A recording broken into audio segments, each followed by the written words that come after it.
Casting Call, bienvenue sur le podcast de la rédaction de casting.fr qui révèle ta vraie nature. Ici, on va parler casting, témoignages exclusifs, des rencontres avec des professionnels, les clés et les secrets pour devenir un artiste et surtout, en vivre.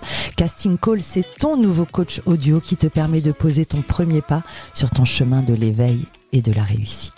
Ose enfin devenir celui dont tu rêves.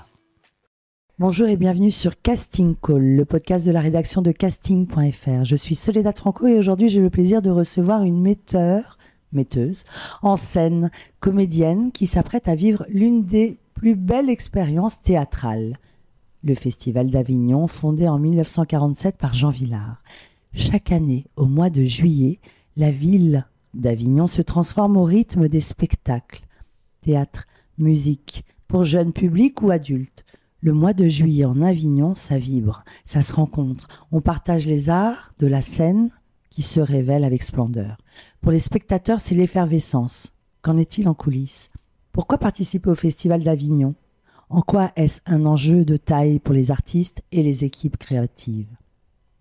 Pour y répondre, aujourd'hui, j'ai à mes côtés une artiste éblouissante par sa pluridisciplinarité. Elle est aussi à l'aise en grappant sur une barre de pole dance qu'en faisant du tissu aérien. Mais qu'est-ce qui l'a poussée à se mettre au théâtre ? C'est sur le tard que la vocation est arrivée, afin de vaincre sa timidité. Une volonté donc d'aller au-delà de ses peurs, de se dépasser, se former et imaginer de beaux projets. Parmi eux, Tumulte, un travail de fin d'études au cours Florent devenu une pièce jouée au Festival d'Avignon dès ce 3 juillet.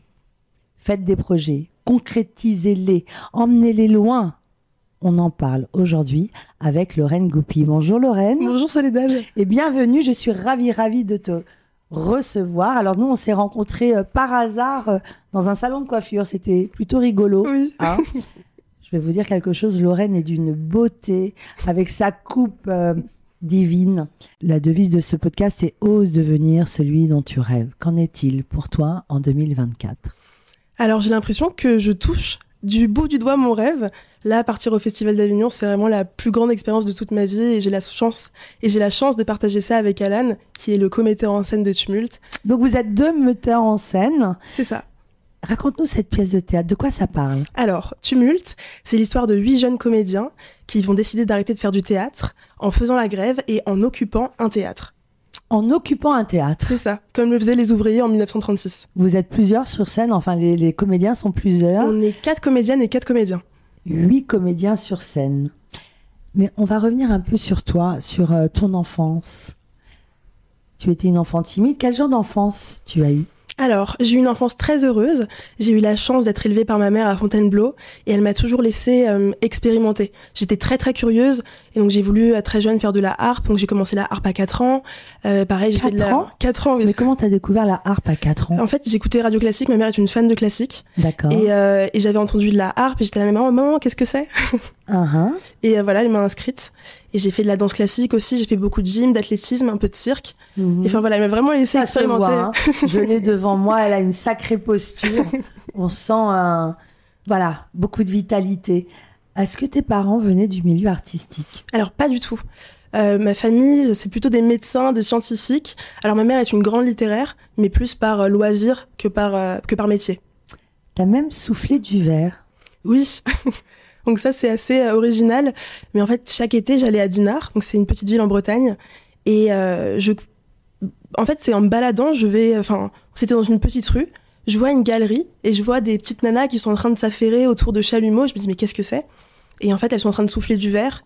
Et c'était animé par Jean-Pierre Bacquer, qui est décédé maintenant. Mais ça a été mon grand mentor sur cette voie artistique parce que je l'ai vu, en fait, dans cet atelier avec sa femme qui, elle, était peintre.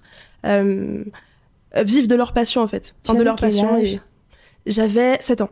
7 ans. T'as des frères et sœurs ? Je suis fille unique. Fille unique, élevée par maman donc ? C'est ça. Les filles uniques en général développent beaucoup d'imagination parce qu'on est tellement seules. Oui. C'est ça, hein ? Faut s'occuper. C'est pas mal, mais c'est pas mal d'être fille unique. On développe beaucoup de créativité. Mais alors tu étais ouverte au monde, curieuse. Et quelle a été ta première rencontre artistique ? C'est la harpe ? Alors ça a été la harpe. Ensuite, avec la danse classique, j'ai vraiment développé une appétence pour la scène. Et c'est après un Master 2 en innovation digitale que je me suis dit, bon, voilà, l'appel de la scène me rattrape. Et en même temps, j'ai une timidité qu'il faut un peu casser. Parce que c'était, comment dire, enfin, il fallait que je passe au-delà de ça. Et c'est là que j'ai décidé de faire du théâtre. Tu rêvais de quoi, petite ? D'être sur scène. Vraiment ? D'être sur scène. Et qui t'inspirait ? Alors, c'est beaucoup de films anciens. Donc, ça va être des films avec John Wayne, où c'est un exemple, le plus grand chapiteau du monde. D'accord. C'était plein d'artistes comme ça qui déambulaient et ça m'a émerveillée. D'ailleurs, j'imagine, comment as-tu découvert ces films ? C'est ta mère qui t'a initié, oui. J'imagine. Tu parles de cette timidité. Décris-la-moi, elle était comment cette timidité ? Elle était en fait absolument pas présente avec mon entourage proche. Donc avec mes amis, j'ai toujours été un peu le clown de la bande. Mais c'est vrai que dès que je devais parler à des personnes que je connaissais pas du tout, c'était compliqué. Il y avait des phrases qui te venaient en tête, c'était comment ? Est-ce que tu t'en rappelles ? C'était une panique, je sais pas, peut-être une peur de pas être acceptée ou quoi, alors qu'au final, c'était dans ma tête. Et quand tu étais petite, donc, tu pensais t'orienter vers le sport, la gym, la danse classique, l'athlétisme. Tu as même rêvé de faire du cirque et tu voulais même être dompteuse de tigres. Oui. C'est-à-dire que tu avais vraiment une sacrée imagination. Oui. Et ça se passait comment ? Tu en rêvais ? C'était le soir quand tu pareil, t'endormais ? en fait, j'ai vu plein de films qui traitaient du cirque et ça m'avait totalement ébloui. Ou même plusieurs fois, je suis partie au cirque, voir des spectacles de cirque et j'avais été totalement émerveillée par ces acrobates qui virevoltaient dans l'air. Et j'en ai fait plus tard, pareil, à mes 20 ans, j'ai décidé de faire du théâtre et de reprendre la danse. Et c'est là que j'ai découvert les pratiques circassiennes. Donc cerceau aérien, tissu aérien, pole dance, ça pareil, c'est ma passion. J'essaie de tout mêler ensemble. Ça a été une année assez décisive où il a fallu faire des choix. Donc je me suis vraiment concentrée sur la mise en scène. Mais c'est vrai que dans ma carrière, j'aimerais avoir la possibilité de mettre en scène, jouer et danser. Et donc tu grandis à Fontainebleau. Tu fais quand même un cursus plutôt classique. T'as même fait, si j'ai bien lu, un bac S. Oui. Donc scientifique. Oui. Comme maman. Comme maman. On part plutôt. Mais est-ce que ta mère pensait que tu allais devenir médecin ou vraiment c'était identifié que tu étais une artiste ? Alors, je pense que c'était surtout pour assurer mon avenir, donc que je sois forte en maths, forte en physique. Et c'était plus, elle m'a dit voilà, et un bagage, fais des études, et ensuite tu feras ce que tu veux. À quel moment t'as su que t'allais devenir artiste et que t'allais en vivre ? Que ça allait être ton métier ? Je l'ai pas su tout de suite. C'est vraiment en arrivant en cours Florent, où déjà, en fait, on découvre, je pense qu'on se fait tous une idée un peu du comédien, et c'est vraiment en travaillant en contact de professeurs, j'ai eu des professeurs absolument géniaux, et qui montrent un peu la voie de ce que doit être le métier de comédien et de metteur en scène.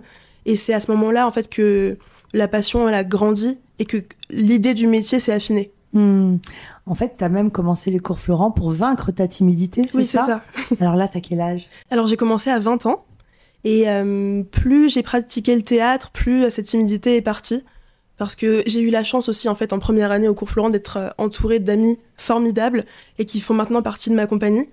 Et ça a été vraiment une grande aide. Et pareil, j'ai été au contact de professeurs qui étaient absolument géniaux. Enfin voilà, tout ce cocktail a fait que... Et ces amis formidables que tu as rencontrés au cours Florent, c'est avec eux que tu as créé Tumulte. C'est vraiment un travail d'équipe. Tu en es la metteur en scène. Alors, qu'est-ce qu'on dit, metteur en scène ou metteuse en scène ? Alors, comme on est deux, avec Alan, on dit metteuse en scène et metteur en scène. Mais donc, metteuse en scène, ça fonctionne. Ça fonctionne. Qu'est-ce que c'est qu'un metteur en scène exactement ? Alors, le metteur en scène, son rôle, ça va être, dans un premier temps, de choisir un texte et ensuite d'y appliquer une vision artistique et ensuite de former une équipe et de les driver dans la vision qu'on veut apporter à l'histoire choisie. Est-ce que le metteur en scène travaille autour du choix des comédiens, du casting des comédiens ou pas du tout ? Alors je dirais que c'est même la partie la plus importante, parce qu'on peut choisir n'importe quel texte, si le casting est mauvais ou si on travaille avec des personnes qui ne sont pas fiables, le projet tombe à l'eau. Et il se trouve que le casting s'était fait au final en première année et que c'est vraiment l'équipe qui porte le projet à 200%. C'est donc un métier à part entière. Comment devient-on metteur en scène ? Comment on fait pour en vivre ? Est-ce qu'il faut se faire un réseau ? Comment se faire connaître ? Est-ce qu'il y a des études, un diplôme ? Comment on devient metteur en scène ? Alors c'est marrant parce qu'il y a très peu de formations à Paris pour devenir metteur en scène. Et c'est vrai que nous, avec Alan, on a vraiment appris au contact de nos professeurs. En les voyant travailler des scènes au plateau, on s'est dit, ah mais c'est marrant, parce qu'on pourrait avoir ces mêmes idées-là, mais il faut qu'on se fasse du cuir. Mais c'est vraiment à leur contact qu'on a appris. C'est vrai qu'il y a assez peu d'écoles sur Paris pour la mise en scène. Il y en a quelques-unes, mais c'est sur concours et c'est très sélectif. Je crois qu'il y en a une seule qui est à Montpellier. Et pour en faire son métier, je pense qu'il faut travailler. Donc, c'est-à-dire monter des projets. Et une fois qu'un projet a été monté, ne pas s'arrêter à ce projet-là et continuer. Et c'est comme ça qu'on devient expert dans son domaine. Enfin, je crois. Finalement, c'est toujours la même définition pour tous les corps de métier. Alors, tu es la chef de projet, la metteuse en scène avec ton metteur en scène, et tu joues dedans en tant que comédienne. Et tu racontes aussi que tu exerces plusieurs arts. Tu fais du pole dance, tu fais du tissu. Comment tu pourrais te décrire? Quel genre d'artiste tu es? C'est un peu bateau, mais une artiste qui touche à tout. Enfin, en tout cas, on dit souvent dans le métier qu'il faut garder son âme d'enfant. Et je pense pas que je sois encore une enfant aujourd'hui, mais je veux garder ce côté expérimental. Donc, c'est-à-dire que je me laisse encore la liberté d'aller là où le vent me mène pour tenter de nouvelles choses. Et, de par ces expériences artistiques, les ramener aussi dans nos créations. Cette spontanéité. Tu es donc comédienne. Raconte-nous, quel est ton rôle dans la pièce de théâtre? Alors, mon rôle, ça va être celle qui a envie de faire la révolution, donc avec ses 7 autres camarades, mais qui va se retrouver un peu perdue. Donc, dans la pièce, mon père travaille à la Comédie Française, et donc c'est vrai que voilà, j'ai été plongée dans le théâtre via le biais de papa, mais c'est vrai que je sais pas trop en fait où est ma place dans ce groupe-là. Comment t'as préparé ce rôle? Toute l'année au cours Florent? Vous avez travaillé en collectivité? Alors ça va faire maintenant 2 ans qu'on travaille sur le projet, donc on a eu le temps d'affiner les rôles de chacun. La pièce a été jouée plusieurs fois à Paris, d'ailleurs. Oui, on a fait 3 dates au Théâtre Auguste en mai. Et donc ça, pareil, ça permet encore d'affiner un peu ce qu'on a envie de raconter sur scène. Tu as créé en 2021 le collectif L'Épicerie. Tu n'arrêtes pas, en fait. Tu es une machine à créer et à faire. Sinon, je m'ennuie. Qu'est-ce que c'est que ce collectif? Alors, du coup, ce collectif, il est né en première année, au cours Florent, donc avec mes 8 amis. Et c'est avec Alice Vuillerme, qui est aussi une comédienne dans Tumulte, qu'on a décidé que ça allait s'appeler L'Épicerie. Ok. Et ça, quelle est l'intention? Alors l'intention, c'est que ce soit un collectif qui monte et des pièces de théâtre, mais aussi des projets audiovisuels. Est-ce que tu as des références dans le milieu artistique, comme comédienne, qui t'inspirent, qui te boostent? En réalité, ma plus grande inspiration, je dirais que c'est Marion Aubert. Ok. Donc, qui est l'autrice de la pièce, parce qu'elle joue dans ces pièces qu'elle écrit. Et je trouve que c'est une autrice absolument fabuleuse. C'est un humour qui est grinçant, c'est une satire sur notre monde moderne, sur nos relations. Et voilà, c'est pour ça que d'ailleurs on a choisi son texte, parce que je suis extrêmement fan de son travail. Comment tu l'as rencontrée? Parce que vous avez pris la décision d'adapter sa pièce de théâtre parce que tu l'as rencontrée, ou tu as découvert son travail et du coup tu l'as contactée? C'est ça, on a découvert son travail en cours, et quand on a commencé à travailler sur Tumulte, on l'a contacté en lui disant voilà, on a été sélectionné pour le Festival des Automnales au cours Florent, est-ce que tu veux venir? Et il se trouvait que par le plus grand des hasards, elle arrivait à Gare de Lyon ce jour-là, elle devait faire autre chose, mais elle est passée pour nous voir. Par le plus grand des hasards, est-ce que tu y crois? Je sais pas. Peut-être qu'on y a pensé très fort. Oui. C'est-à-dire que vous avez travaillé sur la pièce. Comment vous avez trouvé ces coordonnées? Je ne sais plus. LinkedIn, Google? Ah oui, on l'a contactée sur Instagram directement. Sur Instagram, et elle vous a répondu? Oui. Et elle a dit oui tout de suite? Elle a dit oui tout de suite. Et c'est ça qui est absolument génial. On a vraiment eu beaucoup de chance sur ce projet, parce que c'est vrai que c'est compliqué d'avoir une légitimité en tant que jeune compagnie pour produire un projet maintenant qui a une envergure professionnelle. Mais le fait qu'on ait été sélectionné au festival, ensuite qu'on ait pu rencontrer Marion Aubert, qui elle nous a présenté aussi à des professionnels du milieu, ça a fait que faire grandir ce projet. Mais d'après toi, c'est quoi la recette, justement, pour tous ceux qui nous écoutent et qui ont envie d'adapter un texte existant? Comment ça se fait que vous avez réussi, vous? C'est quoi la recette que tu pourrais transmettre? Alors, je dirais déjà qu'on a énormément travaillé. Normalement, là, ça fait 2 ans du coup que le projet est en cours, mais on a bien passé 1 an à réfléchir au texte, sur ce que ça voulait raconter, comment est-ce qu'on avait envie de le raconter, dans quel décor on voulait le mettre. Donc là, maintenant, on est sur un décor totalement blanc. Donc ça a été un gros travail aussi. Enfin, on a énormément travaillé en amont pour au final 1h20 de spectacle. Mais c'est vrai que la couche de travail en dessous est phénoménale. Et la pièce a été récompensée au Théâtre Mogador lors de la cérémonie des Jacques de la 47e nuit. Florent, c'est fou, non? Ça a été notre plus beau moment, je pense, vécu tous ensemble. On avait été nominés pour 3 prix, donc le meilleur collectif, meilleure mise en scène et meilleure pièce. Et c'est vrai qu'on pensait avoir meilleur collectif, parce que c'est vrai qu'on est une troupe qui se connaît depuis longtemps, mais meilleure pièce, on a halluciné, et on était trop heureux, et c'est vraiment, ça a été aussi d'une grande aide pour participer à ce Festival d'Avignon. On l'a bien compris, la pièce, tu la mets en scène avec Alain Beteau. Donc les comédiens, c'est Max Barraquet, Léo Conzade, Antoine Corbel, Camille Lermite, Elliot Lebro, mon cher Elliot, Laurie Anne Polo, Alice Willerme et toi, donc. Comment les rôles ont été choisis? Vous, toi et Alan, vous, tout de suite, les metteurs en scène, c'était naturel. Comment ça s'est fait? Comment vous avez travaillé en groupe? Alors le choix du casting a été assez simple, dans le sens où on a créé une compagnie où chaque personne a un emploi assez défini. Donc on va avoir Camille qui est une grande blonde assez loufoque. On a pareil Antoine, c'est un peu le leader de l'équipe. Chacun a son rôle bien défini dans la pièce. Et donc c'est vrai qu'en lisant Tumulte, ça correspondait déjà pile poil au nombre de personnages. On a dû faire des adaptations, mais ça correspondait bien en fait à ce groupe-là. Donc on s'est dit, cette pièce-là et cette énergie de groupe vont très bien ensemble. Ce qui est intéressant, c'est que c'est entièrement autoproduit. Oui. Là, vous partez à, j'allais dire Cannes. Je vous le souhaite, dans quelques années, ou pas, l'année prochaine. Vous partez en Avignon, entièrement autoproduit. Alors, raconte-moi, comment ça s'est organisé et qu'est-ce que vous avez dû investir? Quelles ont été la partie marketing, communication, argent? Comment on décide d'aller en Avignon? Comment on présente une pièce en Avignon? Le choix du théâtre? Bref, pour tous ceux qui nous écoutent, comment vous avez fait pour partir là-bas? Alors Avignon, c'était vraiment notre plus grand rêve en première année d'y participer. Et pour l'organisation, le premier choix qu'on doit faire, c'est trouver un théâtre. Et donc ça a été un envoi de mail massif pour trouver le théâtre qui nous correspondait. Sacré boulot! Et par chance, on a trouvé le théâtre de la Syrie, qui est un théâtre de 200 places qui est magnifique. On a un gigantesque plateau, c'est trop bien. On est parti en résidence là-bas et on a vraiment extrêmement hâte d'y jouer. Donc ça a été le premier point. Ça veut dire demander un devis. Oui. Et booker pour le mois, enfin les 3 semaines, du 3 au 21. C'est du 3 au 21, c'est 3 semaines. Ouais. 3 semaines. Réserver le théâtre pendant 3 semaines. Donc financer le projet, puisque vous êtes autoproduit. C'est ça.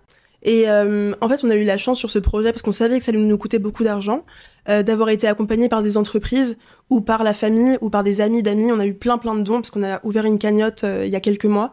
Et on arrive là au bout de la cagnotte. Et, c'est génial. Donc c'est super. Ok.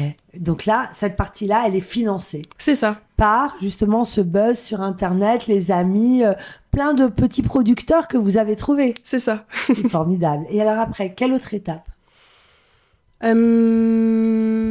Ensuite, l'étape la plus importante, ça va être préparer la résidence. Parce que ça doit s'adapter à un nouveau théâtre. Et donc, c'est toute l'installation lumière. Ça aussi, on découvre. Et c'est Alan, du coup, le commetteur en scène de la pièce, qui s'est chargé de toute la création lumière. Et ça a été vraiment un travail nouveau pour nous. Et extrêmement intéressant, extrêmement riche. Et j'imagine, après, partir en groupe pendant 3 semaines. Exactement. Vous allez tous être logés ensemble? Oui. Donc vous avez loué un grand truc ensemble? C'est ça. Je pense que vous allez pouvoir écrire une pièce numéro 2. Ce sera la suite, après ces 3 semaines vécues ensemble. Explique-moi en quoi le festival, aujourd'hui en 2024, où on dit parfois que le théâtre est un peu en péril, qu'est-ce qui s'y passe? Pourquoi c'est un rendez-vous incontournable et majeur dans le milieu artistique, plus particulièrement dans l'expression des arts de la scène, parce qu'il y a de la musique, il y a de l'humour, il y a tout type d'art, il y a aussi des spectacles pour jeunes enfants. C'est vraiment un lieu de rencontre. C'est ça. Et c'est un festival d'art vivant dans une ville qui bouillonne pendant 3 semaines. Et c'est le rendez-vous où il faut être quand on a un spectacle qui est prêt pour ce festival, parce qu'il faut être prêt pour y aller. Et explique-nous bien, il y a le in et le off. Oui, Alors le in, pour le différencier du off, le in, les spectacles vont être subventionnés par le ministère de la Culture, alors que le off, la plupart des théâtres sont autoproduits. On y voit des spectacles. Moi, j'ai des souvenirs. Ça peut être du flamenco, mais comme des grands classiques, des humours. Et puis, il y a une atmosphère particulière. Ça grouille la nuit comme le jour. Qu'est-ce que tu souhaites vivre dans le cadre du Festival d'Avignon, et quelle serait la suite de la pièce? Alors, c'est vrai que nous, on attend beaucoup de rencontres. Dans l'idéal, on aimerait bien partir en tournée avec ce spectacle, et on sait que c'est vraiment l'endroit où il faut être pour rencontrer les personnes qui pourraient nous permettre d'accéder à ce rêve-là. C'est décidé, tu es une artiste, tu te lances dans la carrière. Est-ce qu'il y a eu des moments où tu as douté? Est-ce qu'il y a eu des moments où il y avait trop d'obstacles et tu t'es dit ok, je lâche, je reprends mes études scientifiques et j'arrête? Alors je dirais que le choix d'être artiste, c'est de toute façon un doute permanent, mais qu'il faut combattre. Il y a une phrase de Pierre Soulages qui me suit depuis que je suis toute petite, c'est un peintre que j'adore. Et que j'aime aussi. Pierre Soulages est très connu pour les Noirs. Oui. Et qui dit, c'est ce que je fais qui m'apprend ce que je cherche. Et donc je pense qu'il faut, en tant qu'artiste, avoir ça en tête, c'est que c'est un long chemin où il y aura parfois des hauts, des bas, mais il faut de toute façon continuer et poursuivre ses rêves. Poursuivre ses rêves. Alors moi, ce que j'aime, c'est te voir là, tellement ancré. Comment tu as découvert le tissu? Comment tu as découvert le pole dance? Et ce qui est extraordinaire, c'est qu'on a l'impression qu'en France, il faut être dans des cases. Une comédienne, si elle veut être un peu dans la dramaturgie, il faut pas trop qu'elle soit dans l'humour au début pour se faire connaître. Et puis toi, on a l'impression que tu casses les codes, que tu rentres dans aucune case. Justement, tout à l'heure, quand je te disais qui t'inspire, tu as eu du mal à trouver, parce que tu n'as peut-être personne qui t'inspire vraiment, peut-être en France. Raconte-moi, c'est quoi cette passion pour le pole dance, par exemple? Alors ça, c'est venu pour pareil... une grande timide. Oui. Explique-moi. C'est venu pareil, quand j'étais toute petite, je suis tombée sur un reportage du Crazy Horse. Ok. Et j'avais vu ces filles magnifiques faire des performances absolument éblouissantes. Et c'est vrai que l'idée n'est pas venue tout de suite, parce que je savais que c'était, un art sulfureux, et j'étais trop petite pour comprendre vraiment ce que ça voulait dire. Mais c'est vrai qu'en grandissant, je sais pas, c'est un sport qui m'a appelée. Et dès mon premier cours, j'ai adoré la sensation de force en fait que ça me donnait. C'est plus ça en fait, plutôt que le côté... La sensation de force, parce que quels sont les talents qu'il faut avoir pour faire du pole dance? Il faut avoir des sacrés bras, oui. Une sacrée souplesse, des abdos. Des abdos, c'est pas donné à tout le monde. Alors en fait si, mais comme tout art, faut le pratiquer. Et le tissu? Et le tissu, pareil. En fait, j'étais dans un club qui proposait plusieurs activités. Donc, il y avait du pole, du cerceau, du tissu. Et j'ai commencé tout en même temps parce que tout m'avait attirée. Dans tous ces arts, que ce soit la gym, il y a cette notion de force. Et ce qui est intéressant, c'est ce paradoxe avec la grande timide. Est-ce que tu sais ce que ça veut dire ou est-ce que tu sais d'où ça vient? Pas vraiment. Pas vraiment. En tout cas, c'est une force que tu as. Tu es donc comédienne, pluridisciplinaire. Tu sais bouger, tu sais jouer, tu es metteur en scène. Mais on m'a dit que tu n'as jamais passé de casting. Est-ce que c'est vrai? Oui. Pourquoi? Alors en fait, j'ai un Instagram qui est assez professionnel et les directeurs de casting sont directement venus me contacter via mon Instagram. Sans que tu ailles chercher les castings. C'est ça. Ça, c'est une bonne info aussi. Toi qui es coach aujourd'hui, c'est-à-dire que l'Instagram, tu ne diffuses que des choses professionnelles. Oui. En tant que comédienne. Oui, et ça m'a permis d'accéder à de superbes opportunités. Là, le projet le plus récent, ça a été de tourner dans The Walking Dead. Donc la saison n'est pas encore sortie, mais ça a été mon plus gros projet. Et puis j'ai pu me produire aussi sur scène, sur la scène de la Boule Noire, ou alors travailler avec des artistes musicaux que j'admire. Les castings viennent à toi et tu as même joué dans The Walking Dead. Comme c'est américain, je mets l'accent. Mais raconte, donc c'est un directeur de casting comme ça qui t'écrit sur Instagram? Alors en fait, c'est une directrice de casting et plus précisément une chorégraphe qui s'appelle Jian Slimani et qui m'a contactée et qui m'a fait vivre une des plus belles expériences. Et t'y as cru quand t'as lu le message? T'as pas compris? Quelle réaction? Alors en fait, on avait des connaissances en commun. D'accord. Et donc je me suis dit déjà que c'était une vraie annonce. Et ensuite, j'ai passé un casting vidéo pour qu'elle s'assure que je sache quand même exécuter les chorégraphies. Et voilà comment ça s'est fait. T'enchaînes donc les castings. Quel est ton plus beau souvenir de casting? Alors, je dirais que c'est celui-là. C'est vrai? C'est celui-là. Tu danses, tu fais de la pole dance. Excuse-moi, j'insiste, mais je t'ai vu et je suis absolument... C'est mon rêve de faire de la pole dance. C'est vrai? Mais j'aimerais trop faire de la pole Il dance. faudrait que tu viennes. Mais j'ai pas de force dans les bras. Faut avoir de la force dans les bras. Ça se crée. Oui, alors, oui, ça se crée. Alors ça, si tu savais. Tu es au théâtre. Lorraine Goupy, c'est donc une artiste pluridisciplinaire qui pourrait jouer dans une comédie musicale ou tu rêves de théâtre et de cinéma? Alors, je rêve de tout. Donc, de comédie musicale, de théâtre, de cinéma. Qu'est-ce que tu dirais à la petite Lorraine, à la petite timide de Fontainebleau qui faisait de la harpe à 4 ans? Je lui dirais d'avoir eu raison, de toujours suivre son cœur et d'avoir toujours choisi les bonnes personnes avec qui s'entourer. Et cette timidité aujourd'hui, elle se soigne? Elle se soigne. Grâce à quoi? Grâce aux autres. Je suis vraiment, c'est ma plus grande chance, c'est que vraiment je suis extrêmement bien entourée et ça m'aide en fait. L'épicerie, c'est vraiment devenu une famille et je me sens vraiment chez moi, que ce soit au travail ou en dehors. Les cours Florent, tu as fait les 3 années? Oui. Et maintenant, tu vas faire quoi? Et maintenant, c'est Tumulte à fond au Festival d'Avignon et j'espère que ça va prendre une ampleur gigantesque. Vous l'avez compris, dès le 3 juillet, Tumulte au Festival d'Avignon. Merci Lorraine pour ce merveilleux moment et bonne chance. Merci à toi, Céline.